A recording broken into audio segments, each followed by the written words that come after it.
Hey everybody, Mike Tuttle here, coming to you live from the Rhapsody studio in Anthem, Arizona.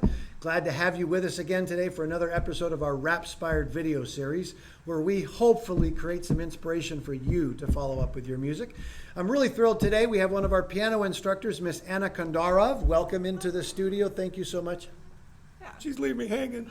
No, that's okay. Very excited. Again, she's been one of the core of some younger instructors that have started joining us here in the last year to a couple of years. And we're really thrilled because they bring such a kind of a new vibrance to what we're doing here at Rhapsody.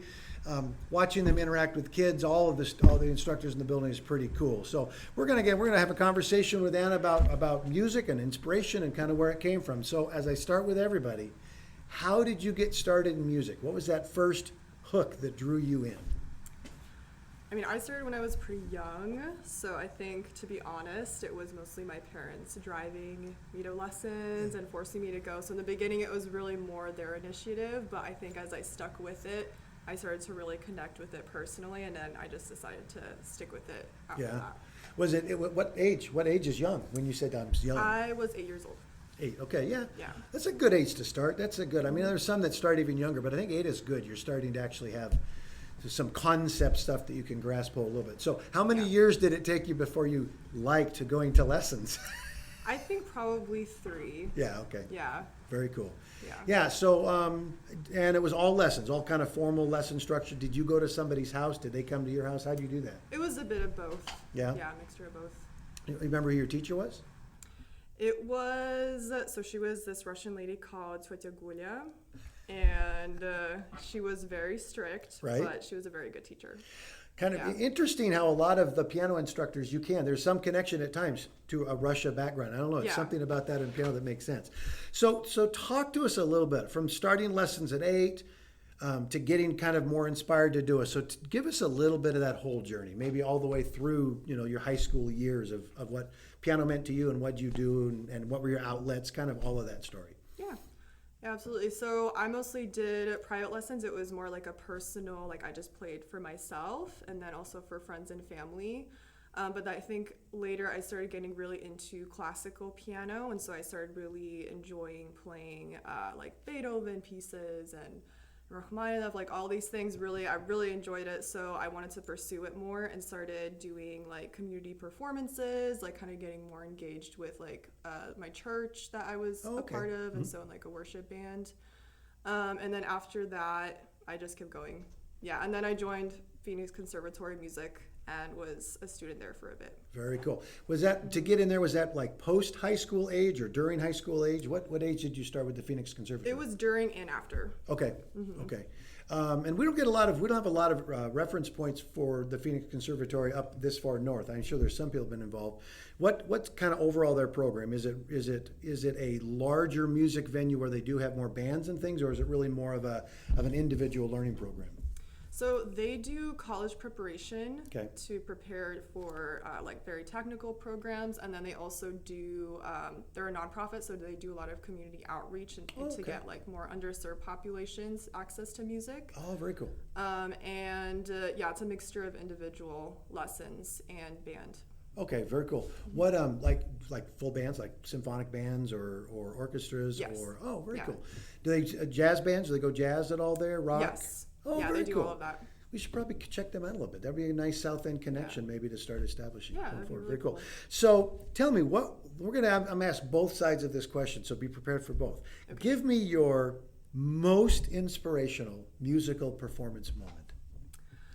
I think it was when I was performing the Revolutionary Etude by Chopin, because it was a very intense piece that I really enjoyed playing it, but it was also very intimidating to be able to perform this in front of everyone, like on stage. And so the moment afterwards of like feeling like, oh, I successfully did this and it's over now, it was good. Yeah, how old were you with that?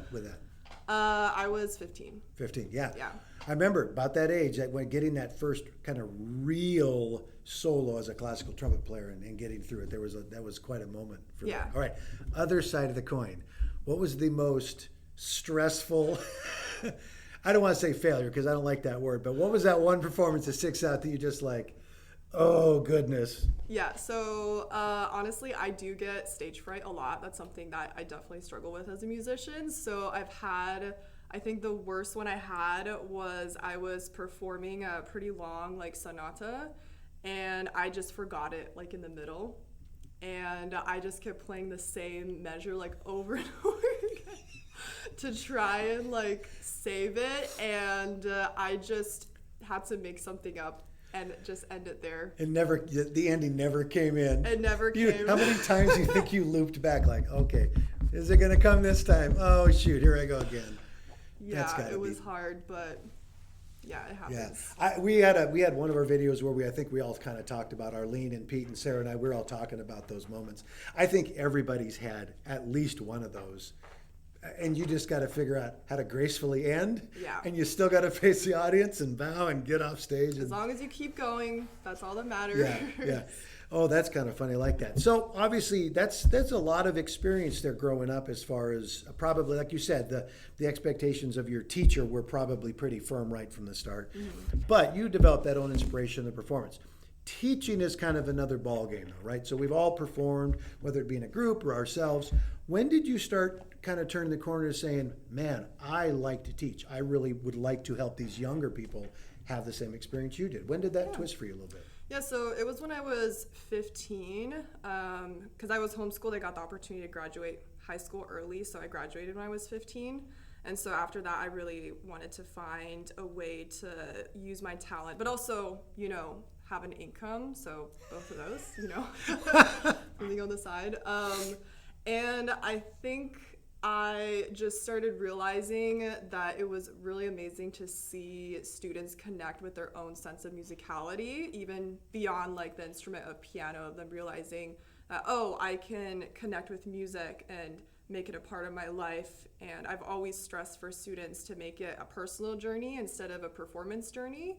And I think being able to see them embark on all of those was a really cool experience. And that's why I just kept teaching, because that was just so cool. Very cool. I like that you said that. A personal experience, not just a performance or instead of a performance experience.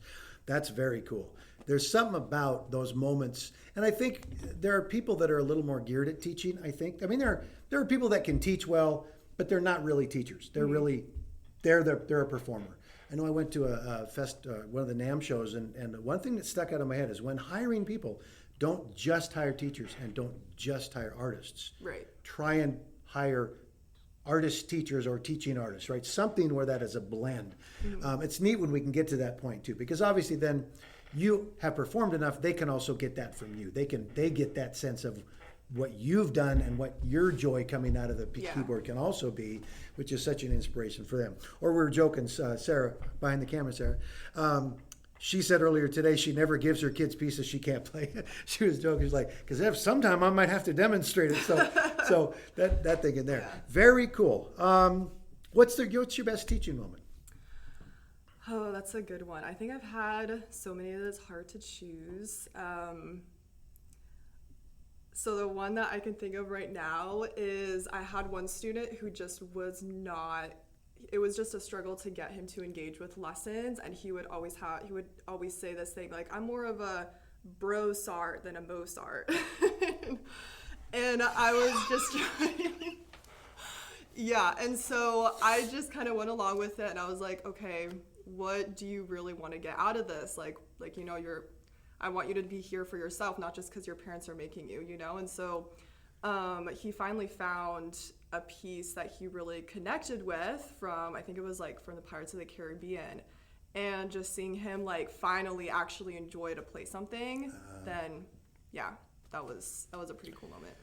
I was just talking about that with somebody. We were talking about the difference between, and this kind of even relates to your personal instead of performance, right? We know there's a lot of teachers from older schools of thought that are very driven by, week 1, week 2, month 1, month 2. This is where you should be at. That's where you should go. But it might have been Arlene. We were talking to somebody, but it was more of that concept of, can I find what really inspires this student? Because I think we all know they're going to get there. They're going to get to the point where we know where, but how do we get them there? does it have to be this line, or can we craft a path that really works for them? So that's a great story in that, because you're like, okay, let's get the Pirates of the Caribbean. That guy, there was a lot of piano players that were practicing Pirates of the Caribbean when it came out. It was kind of a fun thing. Yeah. Well, hey, I know we're going to get a chance to hear Anna play in a little bit. So I'd like to find out, give the audience here a little precursor of the piece you're going to perform, and maybe why you're performing it, or where it kind of came about. What's going to be this piece and the why for it. Go for it. Yeah, so this piece is called the Pathetique Sonata by Beethoven. It's one of my top favorite pieces ever. It's very long, so I'm not going to play all 3 movements, but it's something that I've just kept with me through the years and constantly have come back to, so it's just one of my favorites. Very, very cool. Well, guys, it's been such a treat, and I want to thank you so much for being with us here today. We're such a treat to have such great instructors, and Anna being one of the very great piano instructors we have here at the building. And I hope what she said, I hope that connects with you, because what we're trying to do here at Rhapsody is not just about this driving methodology to perform. It's about the experience along the way. It's about really being able to personalize our musical journey for every person. And it's going to be slightly different for everybody. And I'm so thrilled with the team of instructors we're having together here, because everybody is embodying that perspective. We're really here for the kids and adults. We have adults also. For the people that come to us for lessons, to see what can we do to help their journey and inspiration be better. So again, don't go away, because you're gonna hear Anna play in a little bit, and that's gonna be quite a treat. So, but again, on behalf of Anna, all of our instructors, and myself here at Rhapsody, we thank you so much for being part of what we're doing. And again, our Rhapspired journey is here at Rhapsody Music. Find us on Rhapsody Music AZ. If you haven't already, like us on Facebook, find us on Instagram, find all of our YouTube videos. You can see all of the series there. Share this stuff. I think this is stuff that should be shared. This is part of our human culture that is starting to fade in a lot of environments. We want to keep the music alive and inspired in all of us. So for all of us here at Rhapsody, again, thank you so much. You guys have an amazing day. We'll talk to you later.